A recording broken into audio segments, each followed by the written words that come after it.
What's up guys, and welcome back to the channel. In today's video, we're going to be talking about the part 2 from the laws of the universe and what these laws of the universe teach us about how we should live. If you haven't seen part 1, I did that about a week ago. You can go and check that out right after this video because I want you guys to stick around because part 2 is going to be just as, if not more important than part 1.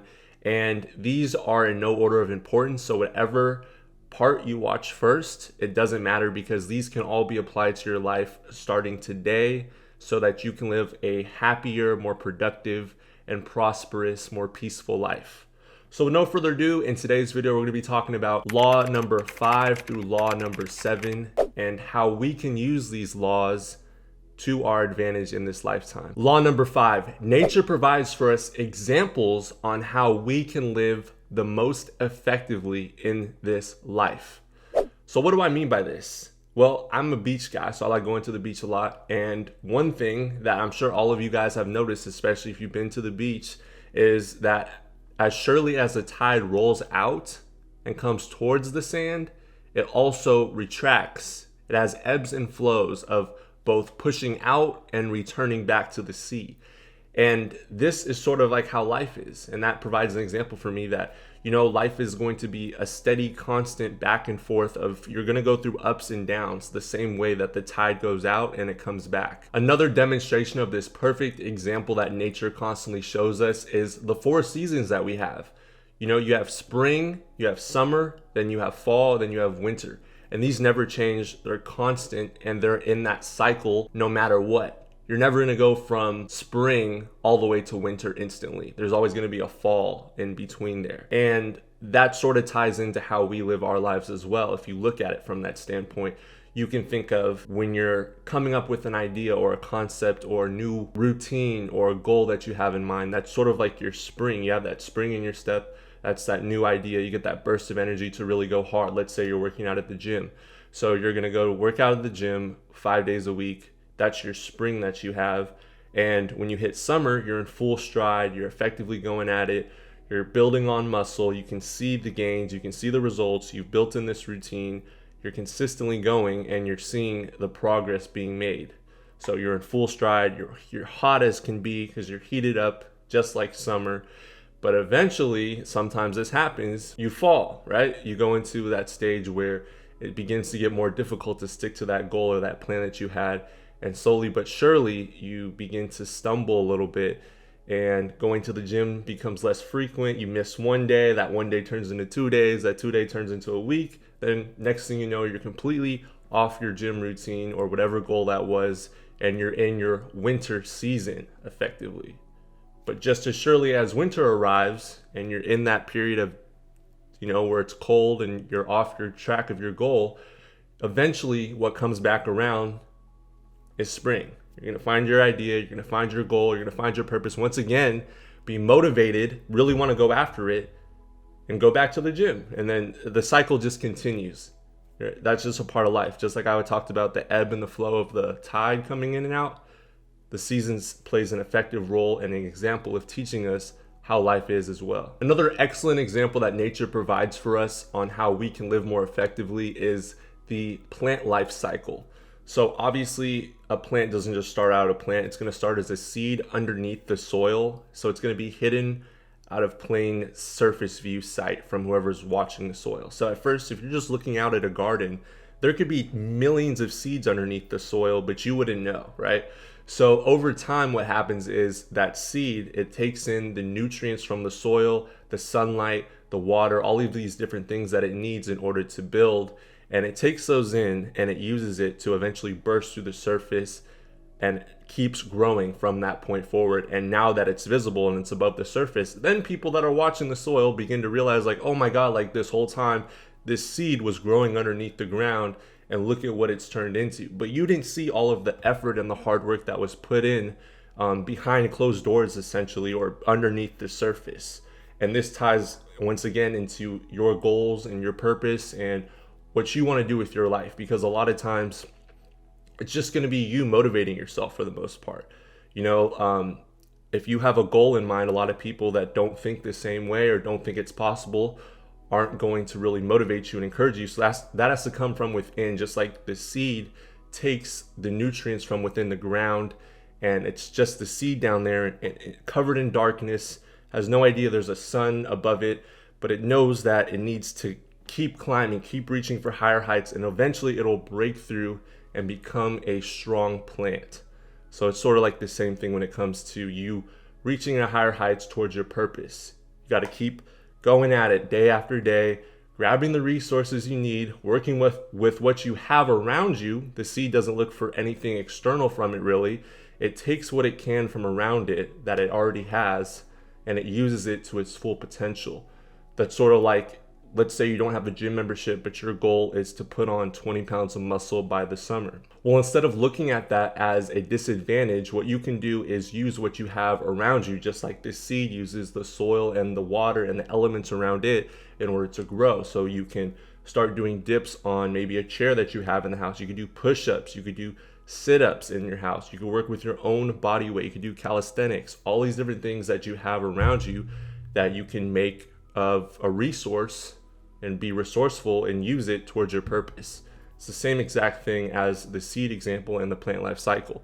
And just like how a seed eventually bursts through the soil, grows nice and strong, sometimes, and this happens a lot, it'll wither away, it'll die, but within that plant are seeds.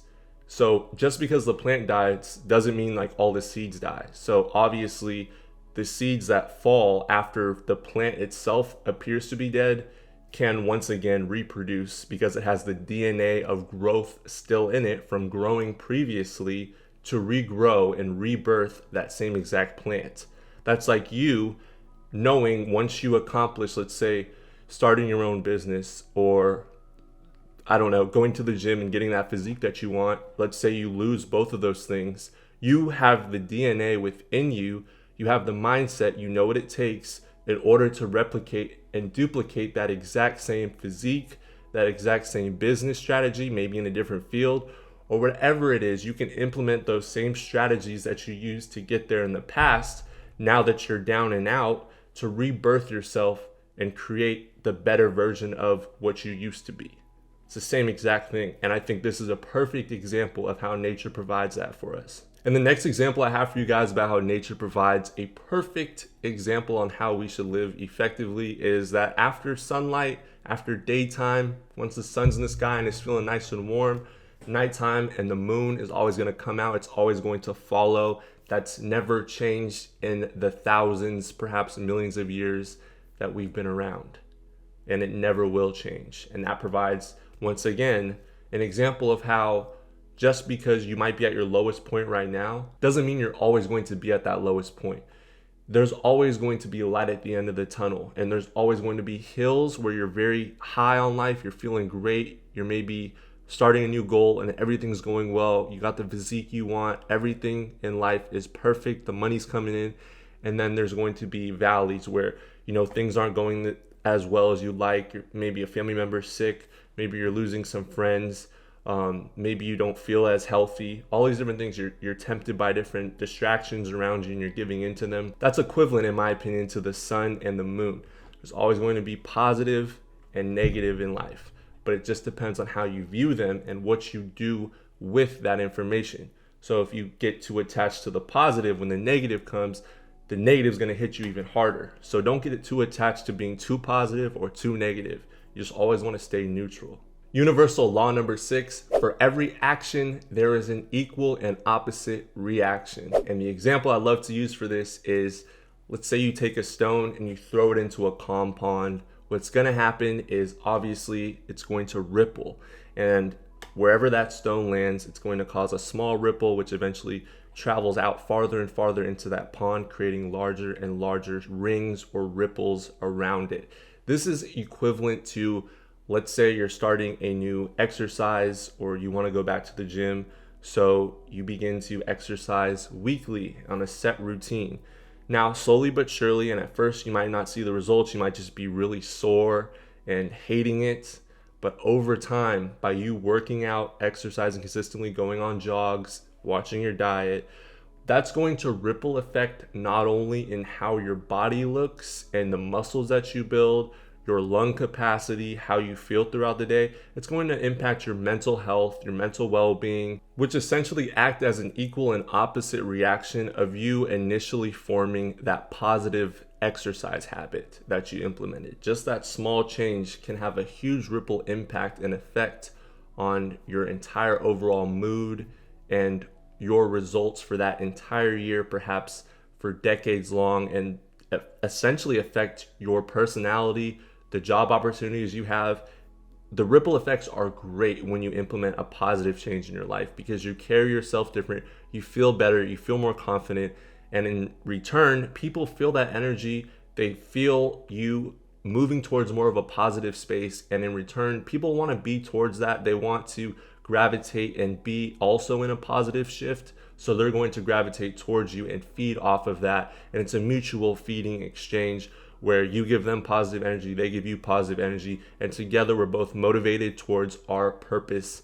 And these can be in alignment together, and we can be interdependent, working towards our own goals as a unit. That's what I try to create on this channel. Another example I like to think of is the snowball effect. So you start off with a small snowball and you roll it down a hill. Gradually over time, that small snowball is going to pick up more and more snow as it goes down. It gains momentum and it consistently rolls at around the same speed. Eventually it will start to pick up and it will become bigger and bigger and stronger and faster. And this combination of all of these things, because of that initial push from that small snowball moving down the hill, is going to create this massive avalanche of a huge snowball. And as these positive habits start to build your own personal snowball that's rolling down the hill of life, you're going to pick up more of a transformative spirit. And once again, that's going to impact the rest of your life because you're going to have all of these nuances and characteristics that you build along the way, just like the snow that's being added to this snowball picks up and stays to this snowball, that you'll carry with you on your journey on the way towards your destination. And that's what I want all of you guys to get to on your life's journey. And that's what I preach here on this channel. That's why I'm so passionate about it, because I know one small change, one momentum shift to keep you going consistently will become a habit eventually, and it will be effortless, and you will just flow towards your goal. It's not going to be easy, but it's going to become more of a habit, and it's going to form and become a part of who you are. And that's my goal for you guys. So to get more personal with you guys, I'm going to share with you some of the ways that I used a negative and a positive action in my life to create an equal or opposite negative and positive reaction. So no judgment here. I'm sure we've all struggled, but I'm going to share with you guys first my negative reaction, or my negative action, which led to a negative reaction. So when I was younger, obviously we go through the stage where we're obsessed with women. So I had this like right around the time when Instagram started getting more popular. There were more pages out there of IG thoughts, all these different things. I was addicted to websites and those things. So what ended up happening in return is I began to idealize and fantasize that type of woman, and that became a sort of a component of who I would look for when it came to dating and relationships. And in return from this negative action of viewing these websites and fantasizing all these different things, consistently doing that led to me attracting and being attracted to 304s or more promiscuous women. And in return, what happened, the negative opposite reaction, was that these women it would be a toxic relationship where I would be constantly trying to satisfy them and keep them around because I felt that distance, them pulling away because they were for the streets. So it's like, you're trying to keep a streetwalker, it's not going to happen. And in return, I would end up losing that relationship. I'd be knocked off my purpose. They would cheat, all these different things. And to cope with that breakup and that heartbreak, what I would do is I would return once again back to those websites and back to those Instagram thought pages, all these different things. And that cycle would just continue over and over again.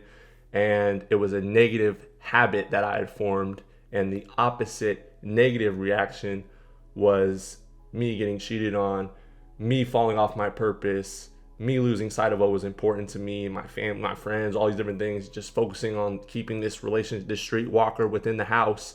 And that was a negative ripple effect that happened. So that's my negative example. The positive example is I started meditating about 4 months ago now, and I do this 20 minutes in the morning And I try to do it throughout the day whenever I can, but definitely 20 minutes in the morning. And what I've noticed is since meditating 20 minutes in the morning every day is the fact that I'm able to be more calm and relaxed and patient in stressful situations that used to knock me off my goals and would get me distracted. So I'm able to center myself and ground myself and understanding that this is temporary. I've overcome this situation in the past before. It's not the end of the world. To see the bigger picture and to not let it fluster me and knock me off my ultimate goal and my purpose in life. And now I have the ability to focus and concentrate on a single goal for a longer period of time in return. And that's the positive ripple effect that this action of meditating 20 minutes in the morning has created in my life, which I recommend. And I talked about in a lot of videos. You guys should meditate. I might do a video on that if you guys want to see it. I could do a full breakdown on the benefits of meditation, how I do it. Let me know in the comment section. Anyways, we're going to move on. Law number 7, all is creation, both conscious and unconscious. So what does this mean? Well, if you guys have been following this channel long enough, you understand I like to implement aspects of spirituality within my examples. And in my opinion, and you can view this in another way and I'll break it down for you if you don't have this same spiritualistic view of life that I do, is we were all created in the image and likeness of the grand creator or the master architect of this universe. And this creator, a lot of people call him God or the universe, is trying to make himself conscious through his creation, which is us, through our own unique gifts and talents that he's given us since birth and implemented within our brains to come forth and produce on this plane of existence. So in order to do that, he gives us hunches, inspiration, and an inner voice that we all hear from time to time that tells us or leads us in a way where we're destined to be. And if you listen to that voice and you follow that voice, you can find your true destination or your true life's purpose that is meant to be reproduced here on this plane. But we are all made in the likeness of the creator. And if you think about it, take away all of the things that we have around us and just imagine the formation of the universe itself. That was the grand creation, right? And then once we were created, we are the instruments or the tools to walk on this plane. And now we have all of the buildings, the cars, the technology, the airplanes, the fact that I'm even talking to you right now through a dang computer screen, wherever you're watching, or on a cell phone.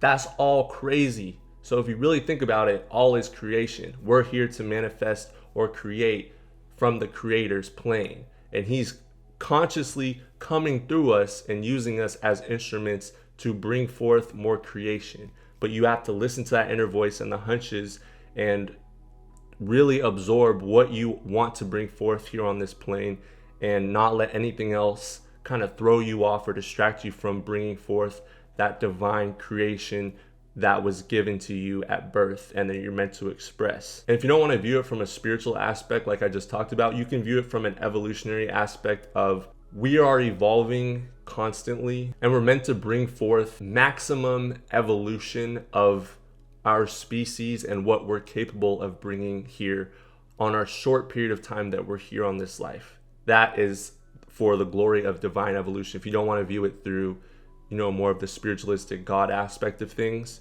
you can view it that way as well. But back to my initial thought, the fact that all of these things that we have now, that we have created essentially, or people have brought forth through divine inspiration from the creator, such as us being able to interact like this wherever you are in the world and see this video, watch me talk to you through a screen as if I was there in person. If you would have told someone that 1,000 years ago, they would have thought you were crazy. They would have locked you up.